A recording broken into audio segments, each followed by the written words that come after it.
Hi, folks. Welcome to the Prepared Homestead. This is Travis. Thank you all for stopping by to watch another beautiful day on deck here in the Ozarks. It looks like increasing chances of storms in the afternoon for the next few days, but so far they have missed us. Goodness, there's so much going on. And I know I mentioned a lot of the stuff in the news. In fact, last night I did like a 25-minute, 23-minute video of just basically all the stuff going on, and it's a lot, and it's continuing already this morning. I mean, you know, there's 10 nations today that are recognizing the state of Palestine, including 3 of our closest allies, the United Kingdom, Australia, and Canada. The Taliban has fired back on Trump's demands to give back Bagram Air Force Base, saying that every inch of Afghanistan belongs to the Taliban. And if you want that back, we'll fight you another 20-year war. Russia has chimed in that they will fully support Afghanistan because they're allies. And they've also chimed in that they fully support Venezuela and will come to their aid. So a lot of things are just kind of coming apart. You know, the dollar is on the verge of hitting a big low that is not good. It just keeps going down. Gold just keeps going up every week, almost weekly. It's hitting record numbers. And then, of course, there's been a lot more talk about pushing everything to Bitcoin or to cryptocurrency, including our gold reserves. There's just a lot going on. And then there's just all the little nuances, the little things being said that it's just like, you know, poking things, just divisive, and in the end, it's really tearing the country apart. And I think that this is all for a purpose. Some call it the fourth turning. We already know we're involved in the fourth industrial revolution and the Great Reset and the New World Order and everything, but to get to those things that are planned to be these great revival of our times, and I'm not talking spiritual revivals, but, you know, industry and technology and governance and everything that's going to be reborn into something new and great, a new economy where everyone is prosperous and we end poverty and hunger and we fix the environment and, you know, all those wonderful things that these globalists talk about. To get to those things, there has to be a lot of chaos and destruction. And that's actually very historical.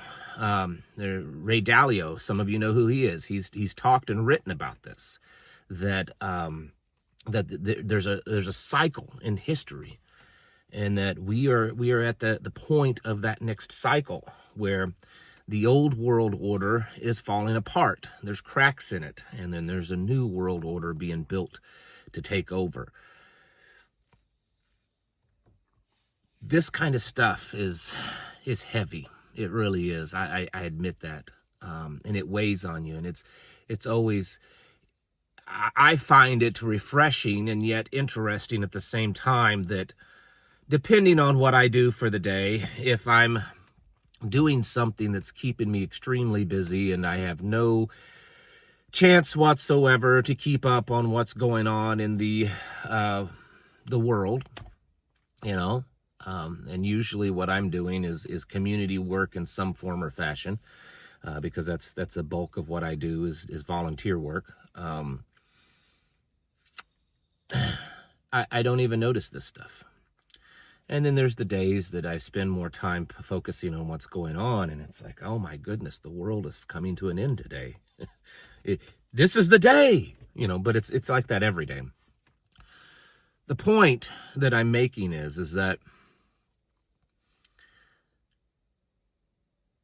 the real life out there is what's right around us, okay? I'm not saying that what's going on in Washington or Moscow or, you know, Kiev or you know, Israel or any of these other countries or places is not real. It is for the most part. I mean, anymore these days, you don't know how much is fake or not. But the point is I'm not, those things that are happening, while they may be real and while they may directly affect us in some form or fashion, whether it be now or in the future. The real stuff, the things that really matter in life, are happening right around us. Our family, our loved ones, our friends, our community that we live in. And we can't get so caught up in this other stuff that we forget what's happening right here, right around us.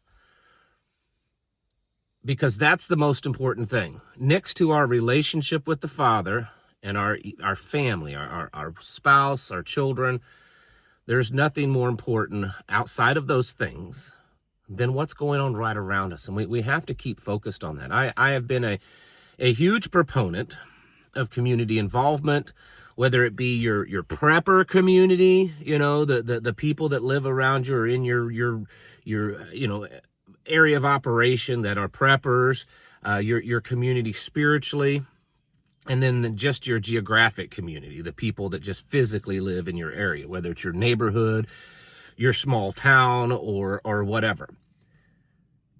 And I've promoted that for years, and some people get it, and other people think it's ridiculous, and who knows. But that's what's most important. That's where we've got to be focused. Yes, this other stuff that's happening, it's bad, and we may be on the brink of a real civil war. We are very likely on the brink of a World War III. We're very likely on the brink of an economic collapse in some form or fashion, whether prices just go up, supplies go down, the currency just collapses in some form or fashion. That's likely. We're very likely in the midst of a spiritual collapse in this nation. That's something that's not talked about much, where even those that call his name or use his name, it's fake. It's fake. It's very watered down Christianity.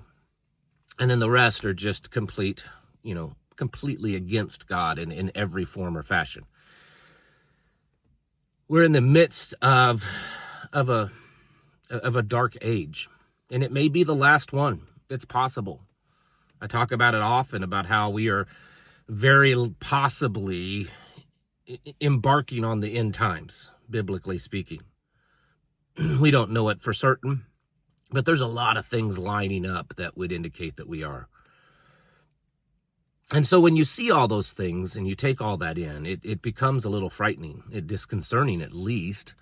But we have to realize that those things will come. They're meant to happen. It's, I guess you could say, normal, as much as normal doesn't exist anymore.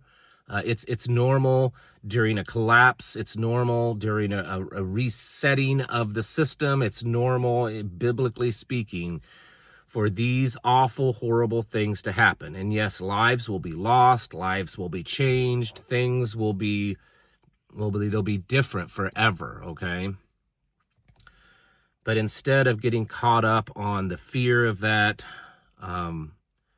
we need to be focused on a brighter future.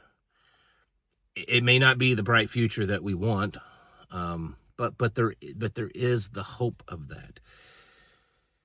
And I believe that brighter future comes from what we do here. I mentioned earlier a revival, and I used it in kind of a negative connotation, but there can be a positive revival. A revival spiritually for us, a revival of getting back to our community. That's something that I've been trying to do for several years here in my locale, is that, 50, 100 years ago, people out like this, they pulled together. You didn't need government. You didn't need to have all these nonprofit organizations doing all this stuff. It was just natural for people to just come together and help each other. And that's something that I've been trying to revitalize throughout my area and county. Those things can have a revival. The relationship between you and your spouse and you and your children, there can be a revival there. The closeness that you have with your Savior can be a revival there. And so we have to understand that while going through really hard, tough times can be bad, can definitely be scary, can cause, catastrophic changes and disasters in our lives, make things hard, hurt, whether it be physically or emotionally. But good can come out of it because it can make us a better person. And when we see all of these awful things that are happening, we see the lies and the deceit and the corruption that's going on all around us in all levels of government, in both parties. It needs to be, I think, a signal, a sign for us to pull away from that thing. Yes, and realize how bad it is, realize that it's fallen apart, realize that it's just evil and the world is going downhill, it's going to hell in a handbasket. But that's also a signal for us to take more control of our life, to take more responsibility for who we are, to stop depending on others and the government to take care of us and to take care of ourselves, to take care of our families, and to take care of those around us. Because that's the way it should have always been anyways. You see, we've become far, far too dependent upon the world and upon commerce and upon government and upon utilities and upon the supply chain and all of these things. And it's very likely that our dependence upon those things is in part what's caused all of this. They have a control over us because we need them for something. And we've got to break that, and we've got to turn ourselves back to the important things in our lives. And that's our relationship with the Father, our relationship with our family and our loved ones around us, and our relationship with the neighbors and the community around us. And if we can do those things, it won't keep us from going through collapses, but it will make things better and it will make us stronger. So as those things get worse, we get stronger. It's kind of like as darkness gets darker, then the light will shine more brightly. It'll be more prominent. And that's really our time to shine. And so as much as it's bad and it's scary and many of you are just so uncertain of what to do with your future. I don't know how I'm going to survive. I'm stuck in this apartment. I'm living on Social Security. I have a disability. I'm a single mom. All these different things that I hear all the time. And I wish I could fix them, but I can't. I really do. I wish I could say, oh, here's the solution. Here's the fix to your problem. I can't promise great things for everybody, but I can tell you that if you take these times and you use them to your advantage, it will make you a better and a stronger person. And it can better the relationships around you, and it can better and strengthen your community.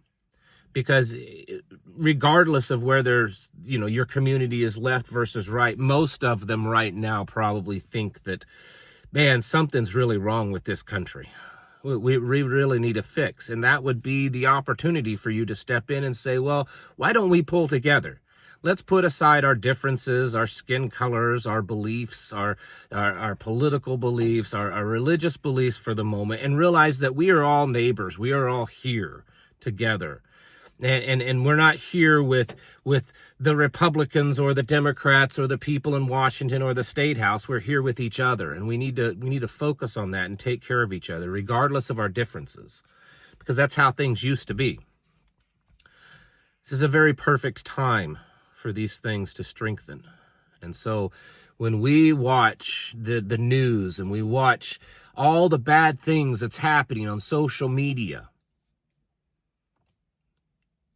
as bad as those things are, they should be a sign to us. They should be motivation for us to become stronger in the areas that actually really matter. And I hope that that's what many of you are doing. Is, yes, we hear the stuff that's going on in the news and on social media, and we realize that that's bad.